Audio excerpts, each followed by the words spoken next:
The good news is World War I is over. The bad news is say hello to Adolf Hitler. Then the shooter's Otto's youngest. Yeah, the run. Basically wind and swagger, except I guess he's more than that now. You ever heard of Mike Milligan or the Kitchen Brothers out of Kansas City?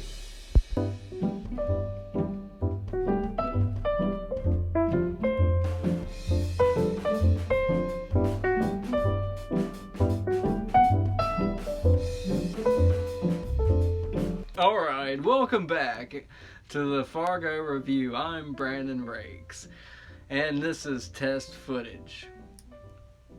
Oh wait, it's not? Okay, this is the review. Okay, so we're starting now. Alright, here's the Fargo review. So, in our next scene, we have, of course, Hansi.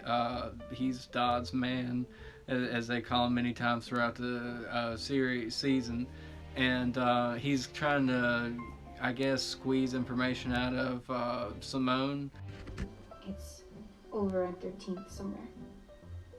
We got Simone telling Hansi Rye's address, and Peggy wants to be the best me she can be. I want to be the best me I can be. I just said that. So then we come back here to the salon, and I wanted to re-show this again because I'm not sure if I touched over it very well in the last review, but I love this scene right here, and it's exactly that classic Coen Brothers type humor that I love and I just go for every time. You have very nervous Peggy. She's like, still shaking about what happened. I think she's kind of like almost very like liberated after this with Rye. It's beyond me how. But anyway, so Hank comes in there. He's got flyers. Him and Betsy, his daughter, are talking about Rye, and she's like, Dad, I was thinking about the other night before, the judge and just going on, and Peggy's just like nervous. She is like, she is shaking nervous. It's it's that Coen Brothers type humor, like something that shouldn't be funny, but it is a little funny, you know what I mean? I don't know, it's like, should I feel guilty for thinking this is great? No, this is great. It's great writing. I love it. I love Noah Haley, and so anyway, we'll go to the scene. I just wanted to touch on that real quick. Mind if I put one of those up in the window? Nope. Okay, Mrs. Baker. Anyway, right off the bat, we can tell that Peggy's really nervous. I love this scene right here. I think it's very interesting. Hank's going around with these flyers, and Peggy, she is like just trying to keep it together and trying not to be as nervous as she is. I was thinking last night. That shoe you found in the tree. What if that's got something to do with the murders? Something how? Well, you said yourself the shooter left his vehicle behind, so... This is that classic Coen Brothers humor I feel like I'm talking about, It's like you're talking about this right in front of the person, and then like her friend's like, "Hey Peg, what about your car?" And then she stops her, and it's perfect. I love this scene, well executed. I'm thinking, what if the killer goes after poor Denise, shoots her in the parking lot, and then inadvertently gets himself struck by a passing motorist? Hey, Peg, didn't you say that? I'm sorry, but that just don't make sense. I mean, how come the motors don't stop if they hit a person? Run them over, I mean. Yeah, I'm inclined to agree with Peggy. It's not like you're going to just drive home with a Gerhardt in your windshield and start supper. Which is exactly what happened. Oh, we have a nervous, shaking Peggy right now. And so she goes next door or across the street to get Ed and fetch him over at the butcher shop to dispose even more of the evidence. And he's like, in broad daylight, though? And she's like, yeah, and then we'll be in the clear, after this right here. After we get rid of the car, we'll be in the clear. We're good. No more troubles, right? No, what else what else is going to happen after this, right? Nothing. Noreen, hon, we got well, it's a We get a family very crisis nervous as it is, Peggy so trying to get Ed so they can hide the you evidence. tell Bud I'll have him back after lunch. There's a theory, so we got to deal with the car now, today. Deal how? It's broad daylight. So yeah, they look pretty frightened right there, Ed and Peggy. There's a lot of jumping around, going with the show and everything. So then we go and we see like a little bit of Molly, what she's doing. She's watching something called Operations Eagle's Nest, which I thought was funny, a little bit symbolic or whatever. Might be what, kind of, I think of Operations Eagle Nest being like the Gerhardts or whatever being attacked on or whatever. I don't know. Maybe that's just me. And then we get Lou and Ben, and they see Skip, and they're going to go question him because he's squirrely. And when someone's squirrely, got to go check up on them and see what they're about. What's Molly watching there? Operations Eagle's Nest? Good day. This is like, a lot of symbolism, which I love. Here we have the squirrely fella, Skip. And we got Lou, who's a little curious by his behavior. He gets Ben Smith, and they go investigate.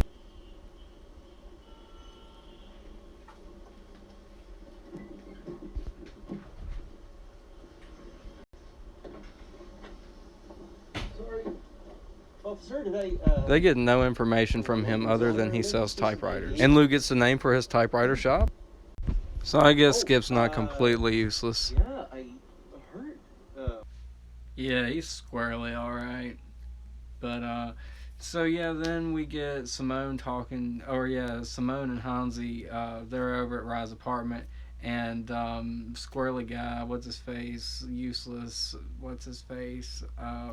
Skip, he shows up at Rye's apartment, knocking, asking, Rye, and he sees Simone, opens the door, and then he sees Hansi, and they take off with him, and it just gets terrible from there. Say, Red Man, should we have some fun? You betcha. Simone has confronted Skip and lets him know she knows about their deal, his and Rye's. Now we're back with Ed and Peggy, and they're trying to figure out how to dispose of the car. She's like, it'll work. I love this scene. It'll work. Like I said. Watch your toes now. So Ed attempts to crash the car into the tree to see if they can pull this one off and make it look real. And then they'll be in the clear, right? Peggy will be the best me she can be. I mean, what else could possibly happen to them? What are the odds? Black ice and doing a 180?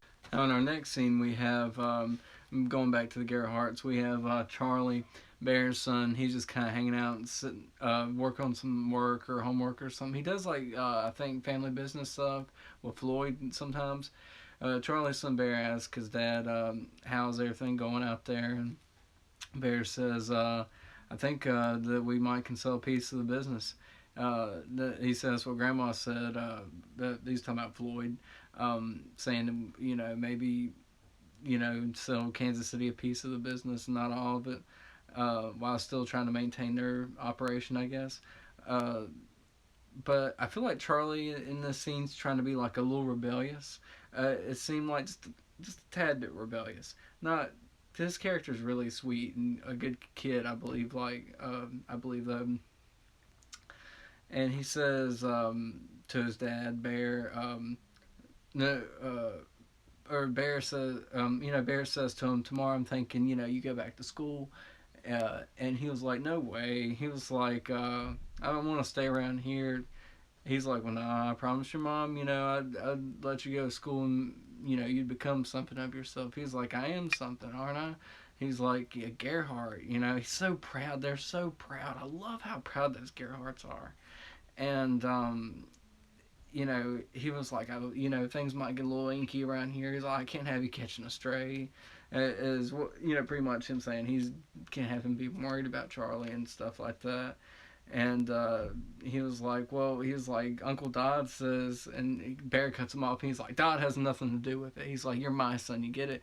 He's like, Dodd has his girls, which there's a theory about something I want to get back to about Dodd's girls. But It was in a Fargo group, and I'll get back to that, but it's a little theory. But he says he's got his girls, but you're mine. It's gonna get inky around here for a while, most likely. Can't be worried you're gonna catch a stray. I can help. Push your mind, keep you out of it. Get you good and educated so you can make something of yourself. I'm something already though, aren't I? A Gerhard. We're not negotiating. This is a top-down decision. Grandma agrees. Uncle Dad said I... God's got nothing to do with it. You're my son. He's got his girls, so he decides what happens to them, but you're mine. Like I said, Grandma agrees. Cut to, we're about until like around the last 20 minutes, I want to say, this episode. And then we see Lou and Ben pulling up to the Gerhardts.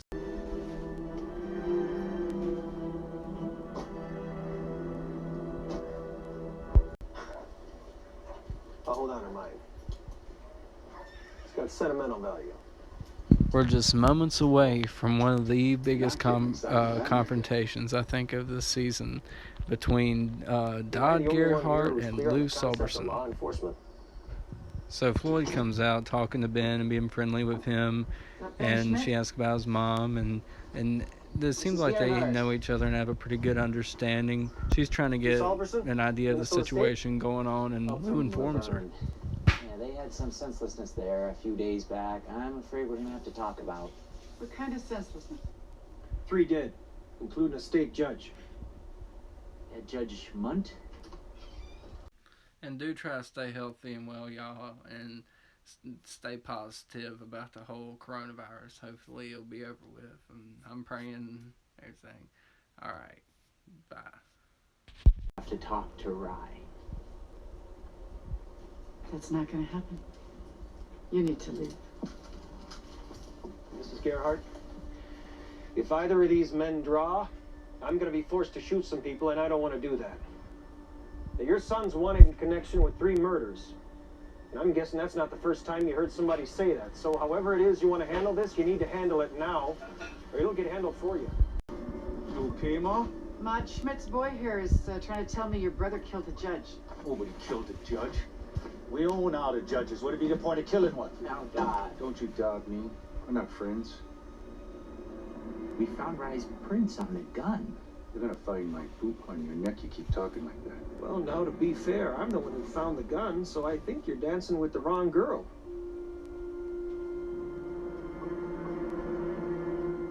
What'd you say?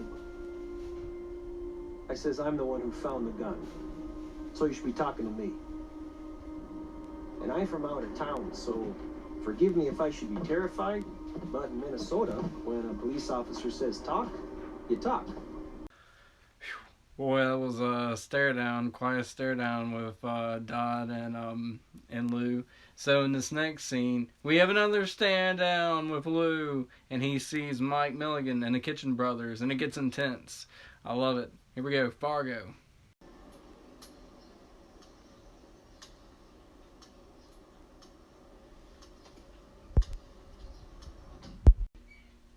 You wouldn't by any chance be Mike Milligan and the Kitchen Brothers, would you? You make us sound like a prog rock band. Ladies and gentlemen, introducing Mike Milligan and the Kitchen Brothers. Double whoops. You do know you're in North Dakota, right? Must have got lost on the way to the lake. So, where'd you say you saw old Skip? At your mother's house. I wonder if Lou right now is regretting his decision about the squirrely fella, because that's why he went back into the typewriter shop, right? I like you. And then he sees Mike Milligan. Mike Milligan says, "I like you." Big guy. It's our second stare down, again with guns, and it's intense. Friendly people. No, that's not it. Pretty unfriendly, actually. But it's the way you're unfriendly. How you're so polite about it. I am not a crook.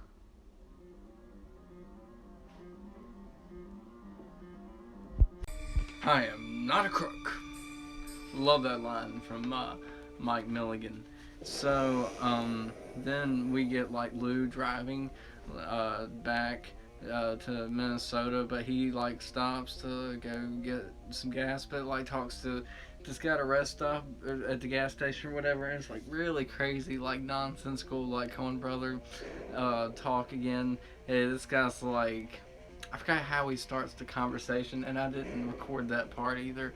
But he, it's funny and bizarre. But he's like, yeah, there's been UFO sightings, and he's pretty much talking about the whole theme of the seasons is UFO, and Lou's just like, He's like, so that's what trouble is, and then gets in his car. And he goes, he made it back or whatever. It's dark because I mean it's a good ways. I think I looked up. It's like 3-hour drive from Minnesota, Laverne, Minnesota to Fargo, North Dakota. And he stops in. Hank's there, and he's like, "Well, I ran into Mike Milligan," and Hank refers to him as the Bathroom Brothers. I thought that was funny. So then later we get to Dodd, and we see Dodd and Simone. And here's where my theory is, and someone said this in a group, and I thought this was really interesting. And it's a group I'm in on Facebook, the Fargo group. Someone said could possibly have Simone lived, but I don't think she did. Spoilers. Yeah, we'll get into that later on with these episodes as I keep going on with these reviews. No, I don't think she lived, but Dodd does say, and we heard from Bear too. He said he's got his girls, and Dodd says I've got 4 daughters. So that could be maybe Simone's sister. Oh, sorry, I forgot the theory there. I've heard that maybe Gina Hess was Simone. Maybe not Simone Gerhardt, but maybe one of Dodd's daughters. She possibly was a Gerhardt. Maybe, she looks like she's got that build to her, and she just doesn't wear the big jackets or whatever. That's what someone. I mean, the images are there, and not only that too. It would be like Hansi maybe felt kind of regretful for what he did to Dodd, which we'll get into. Spoilers again, and just kind of wanted to like oversee one of his daughters or something. Or I had like a little theory that I wondered if Hansi and Simone didn't have something. I don't know. Anyway, so yeah, we're at the scene right here that I want to cut to and show you guys with Simone and Dodd. It's pretty rough, and I believe that there's a lot of abuse there with their relationship. I mean, all kinds of abuse. Like I feel like Dodd's a gross character, if you get my meaning, without getting my meaning. Yeah. You want to hit me again? Is that getting you hard? I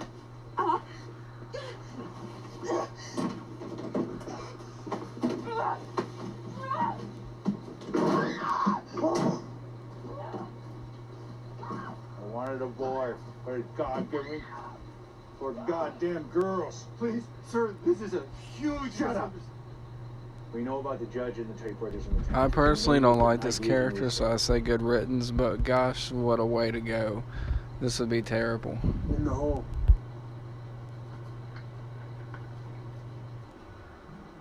What?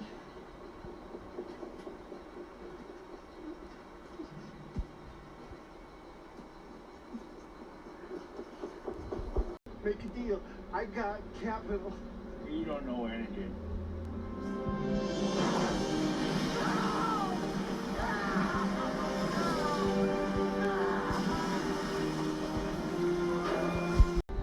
You're gonna drive down to that shithole Minnesota town. You're gonna bring my brother back tonight.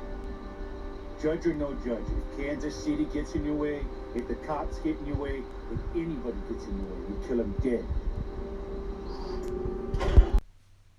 Yikes. But, so that's the end of my review. I hope you guys enjoyed this one too. I didn't mean to show so much footage, but like, wanted to get my point across about this episode. Gosh, I love Jeffrey Donovan. I hope I'm pronouncing his name right. I don't think anyone could have ever played Dod Gerhardt. And I was saying the other day, I don't think anyone could have ever played Lorne Malvo other than Billy Bob Thornton. Wow. I like how this episode ended. It was kind of sad for Skip. Of course, it was very sad for Skip.